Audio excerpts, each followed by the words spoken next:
Hola amigos, ¿cómo están? Hoy nos encontramos en un nuevo espacio de Chic Magazine TV en el programa Respire Libre y agradecidos de los espacios de CIMOA, que es el Centro Integral de Motricidad Orofacial y Apraxia Infantil, que se encuentra en Santiago de Chile, dándole a los niños y a las personas que lo necesitan el apoyo desde el punto de vista fonoaudiológico cuando tienen diversas patologías.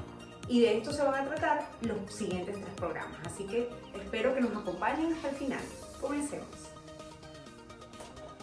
Antes de comenzar, tengo que presentar a la invitada. La invitada se llama Patricia Mora. Patricia es especialista en motricidad orofacial. Aunque su base de formación es fonoaudiología, es una persona que ha demostrado un interés y se ha formado de manera bien precisa en este tipo de trastornos. Dentro de sus iniciativas para ayudar a los pacientes está la creación de CIMOA, que la tenemos aquí en estos espacios que estamos compartiendo hoy en día. Estoy súper agradecida con ella. Y bueno, vamos a comenzar a hablar de todos los temas interesantes que pueden estar alrededor del abordaje del especialista en motricidad orofacial para el paciente que ronca o hace apnea. Gracias, doctora, por la invitación. Yo feliz de poder compartir sobre la motricidad orofacial y cómo el fonoaudiólogo puede aportar desde su área en los pacientes roncadores. Muchas gracias.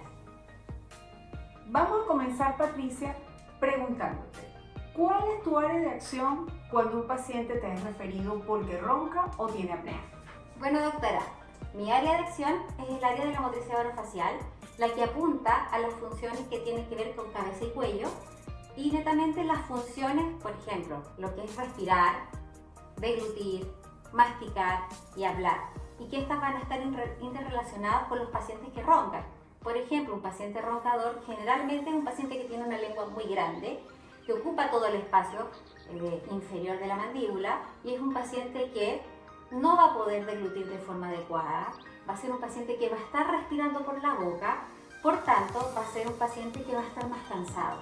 Entonces ahí nosotros como fonoaudiólogos que vamos a trabajar con las estructuras, es decir, con la lengua, las mejillas, el velo del paladar y también las funciones, que es lo que hace todo el día el paciente, que es comer, hablar, respirar, masticar. Perfecto, Patricia. Ya comprendimos de que tu área está en el día a día y la cotidianidad del paciente. Pero ¿cómo haces tú para hacer ese diagnóstico en los pacientes? ¿Es solo que lo evalúas tú o necesitas pruebas? ¿Cómo los abordas cuando ya el paciente llega a tus manos? Doctora, bueno, el diagnóstico de los pacientes con SAOS o el síndrome de apnea obstructiva del sueño, nosotros lo llevamos a cabo a través de una evaluación.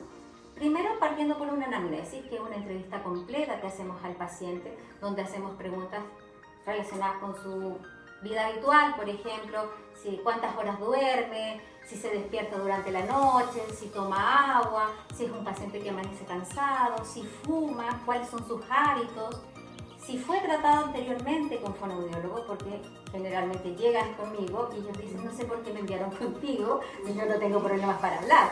Nosotros vamos a realizar una evaluación que consiste en aplicar un protocolo de desórdenes miofuncionales, es decir, un protocolo que va a ver las alteraciones que hay a nivel de la cara y cuello. Este protocolo incluye, por una parte, medidas antropométricas, o sea, medidas de la cara.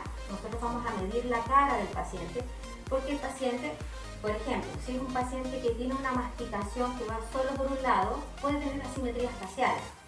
O si es un paciente que respira por la boca, va a ser un paciente que va a tener el labio, podemos decir, como vertido o dado vuelta, y va a ser un paciente que vamos a ver que su cara no está tan tonificada.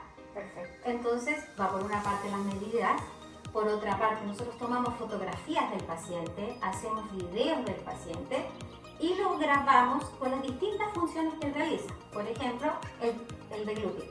Le damos un vaso de agua, el paciente traga y vemos cómo el paciente lo hace.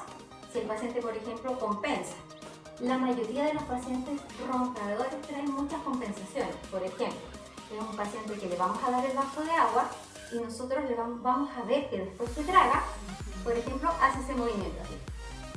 Y vemos las marcas que realizan acá con estas compensaciones. Lo otro que evaluamos también es la respiración, porque la mayoría de estos pacientes son pacientes que respiran por la boca. y que no ocupan su nariz. De hecho, muchos de ellos tienen narices muy pequeñitas o orificios muy pequeños. Y lo otro que evaluamos es la articulación y también la masticación.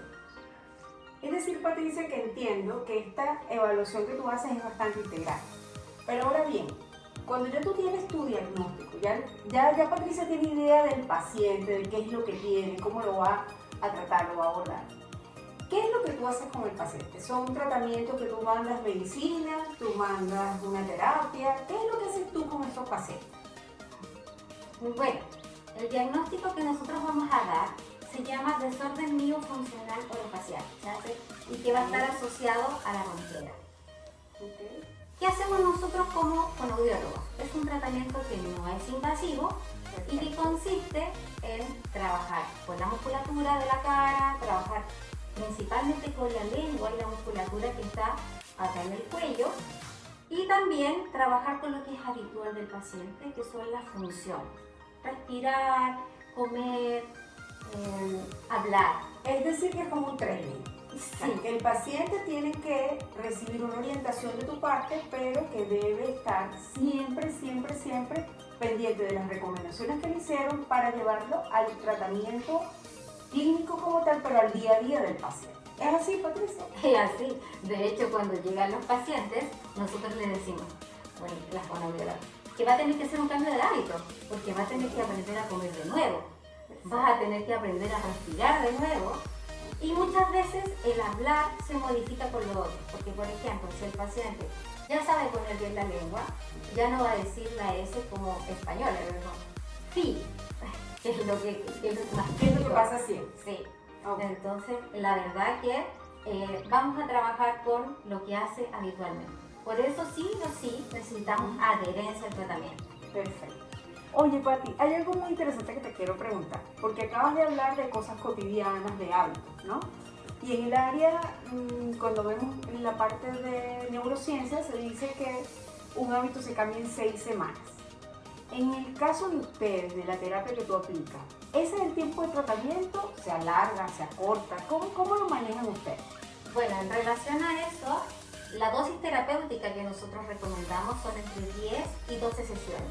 Generalmente el paciente en la 8ª sesión ya anda bastante bien, pero hay pacientes que igual, obviamente es un cambio de hábito y es un cambio de toda su rutina. Entonces hay algunos que le cuesta un poco más incorporar el tema y a la 9ª o 10ª, pero a la 10ª o 12 ellos se van de alta.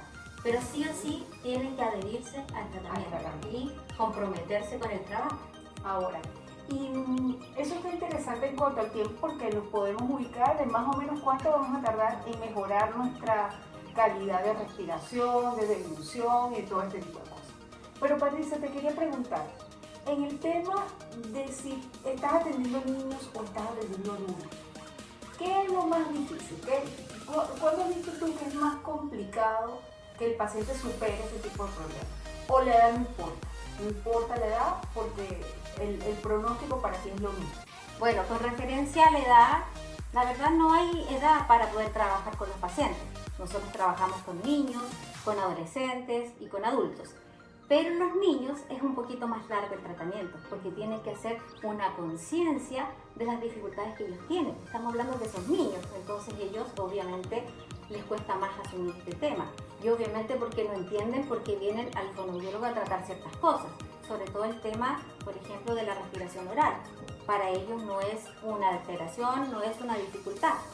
Con respecto a la respiración oral, vamos a tener un programa específico con Claudia Elena Olivares, que es una compañera tuya que trabaja en Simoa, que es excelente, y la vamos a tener en el próximo programa, no se lo pueden perder.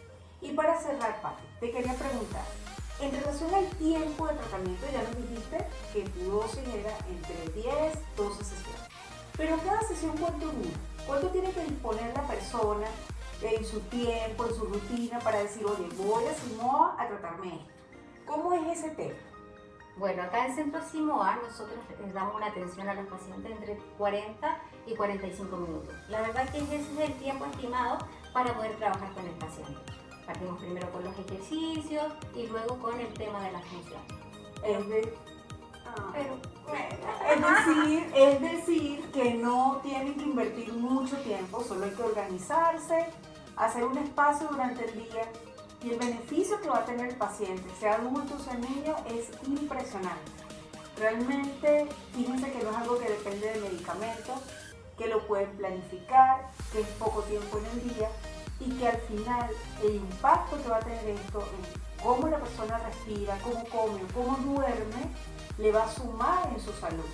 Entonces no dejen de tener la oportunidad de que si tienen el tema del ronquido, de la apnea, evaluarse, y si la recomendación de su especialista es que visite un centro como Simoa o a un especialista como Patricia en fonoaudiología que se dedica específicamente a motricidad orofacial, sepan que es parte fundamental del tratamiento, que no porque no sea una cirugía o porque no sea un medicamento, un fármaco, no tiene importancia. Es quizás, diría yo, una piedra angular en el tratamiento de este tipo de problemas. Así que sepan que esto existe, que es importante y que hay gente muy preparada para ayudarlos a superar este tema. Gracias a todos por participar y estar atentos a estos espacios en Chip Magazine TV y en el programa Respira Libre. Y bueno, también agradecer contigo, Pati, todo tu profesionalismo y todo tu aporte para los pacientes que lo necesitan. Muchas gracias. Yo feliz de poder colaborar contigo en este programa y feliz también de que los pacientes puedan solucionar su problema. Los invito a todos a seguir la página de Simoa en las redes sociales y nos vemos. ¡Chao! ¡Chao!